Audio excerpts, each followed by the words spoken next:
And then Lawrence and Nellie's daughter came for a visit. Those words sound a little ominous. Ominous meaning the author is trying to let us know as readers that something bad might happen. Authors do this a lot in books to let you know that something's going to change when they say, life for a very long time was sweet. And then Lawrence and Nellie's daughter came for a visit.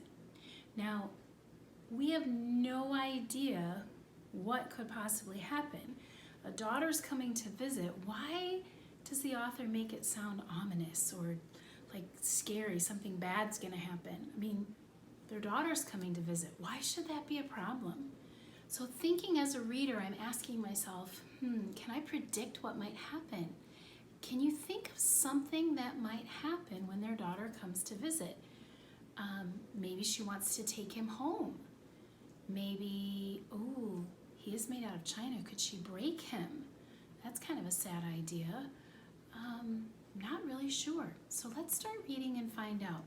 Before we start reading, though, I want you to take a moment and think, why does the author make it sound scary that their daughter's coming to visit? Can you think of anything that might happen? Let's find out. Chapter 10.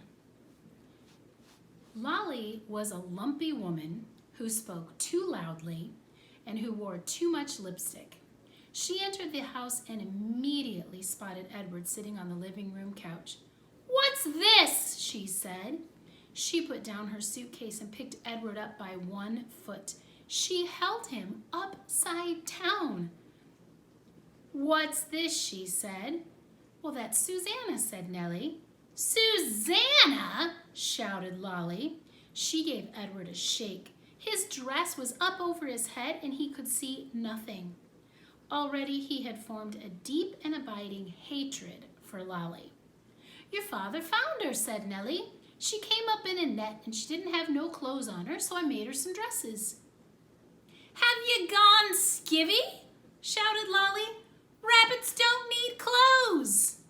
"Well," said Nellie, her voice shook, "but this one seemed to." Lolly tossed Edward back on the couch. He landed face down with his arms over his head and his dress still over his face, and he stayed that way through dinner. "Why've you got out that old high chair?" shouted Lolly. "Oh, now don't pay it no mind," said her father. Don't pay it no mind," said Nellie.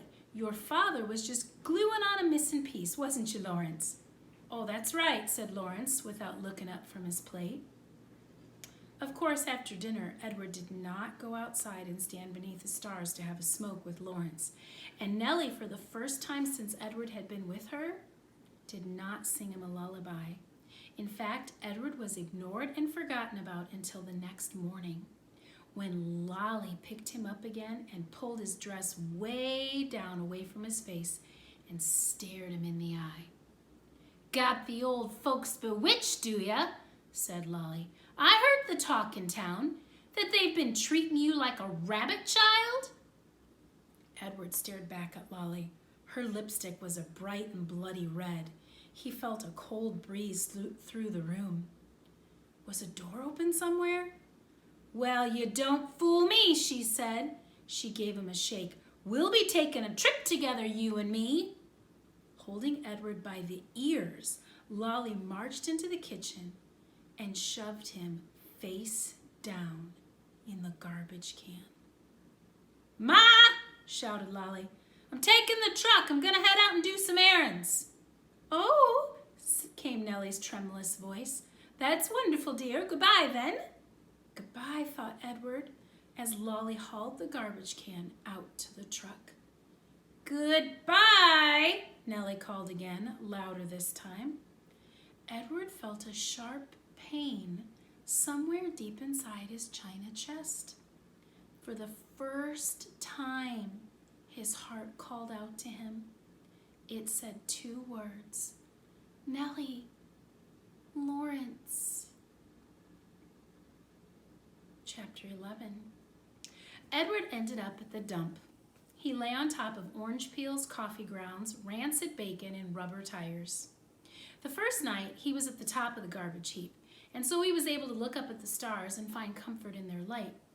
In the morning, a short man came climbing through the trash and rubble. He stopped when he was standing on top of the highest pile. He put his hand under his armpits and flapped his elbows. The man crowed loudly, and he shouted, "Who am I? I'm Ernest, Ernest, who's king of the world. How can I be king of the world? Because I'm king of garbage, and garbage is what the world is made of. Ha ha ha! Therefore I am Ernest, Ernest, who's king of the world," he crowed again. Edward was inclined to agree with Ernest's assessment of the world being made of garbage, especially after his second day at the dump, when a load of trash was deposited directly on top of him. He laid there, buried alive. He could not see the sky. He could not see the stars. He could see nothing. What kept Edward going, what gave him hope, was thinking how he would find Lolly and exact his revenge. He'd pick her up by the ears. He'd bury her under a mountain of trash. But after almost 40 days and nights had passed, the weight and the smell of the garbage above and below him clouded Edward's thoughts. And soon he gave up thinking about revenge and gave in to despair. It was worse because Edward was a different rabbit now. He couldn't say how he was different. He just knew that he was. He remembered again Pellegrina's story about the princess who had loved nobody, and the woman who turned her into a warthog because she loved nobody.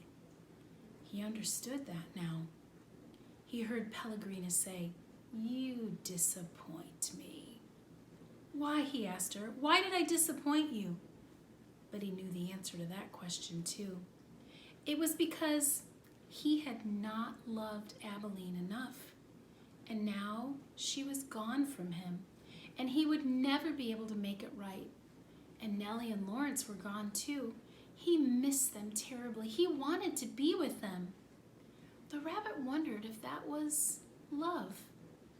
Day after day passed, and Edward was aware of time passing only because every morning he could hear Ernest performing his dawn ritual, cackling and crowing about being king of the world.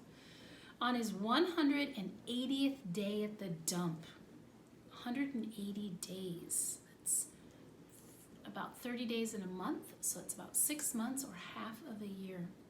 Salvation arrived for Edward in a most unusual form. The garbage around him shifted, and the rabbit heard the sniffing and panting of a dog. Then came the frenzied sounds of digging. The garbage shifted again, and suddenly, miraculously, the beautiful buttery light of late afternoon shone on Edward's face. So, Edward is talking about himself and thinking very differently than he did at the beginning of our story. So let's take a moment and think about how the character of Edward has changed. He's no longer thinking only about himself. He actually cares about someone. And he said he realized that he didn't love Abilene enough. The question is, did he love Abilene at all at the time? So why has Edward learned to appreciate being loved? What happened? Do you think the difficult situations he's been in has helped him to realize what he really had and should be grateful for? Well, thankfully, light has begun to shine, and in our next chapter, we'll find how Edward's adventure begins. Not begins, continues.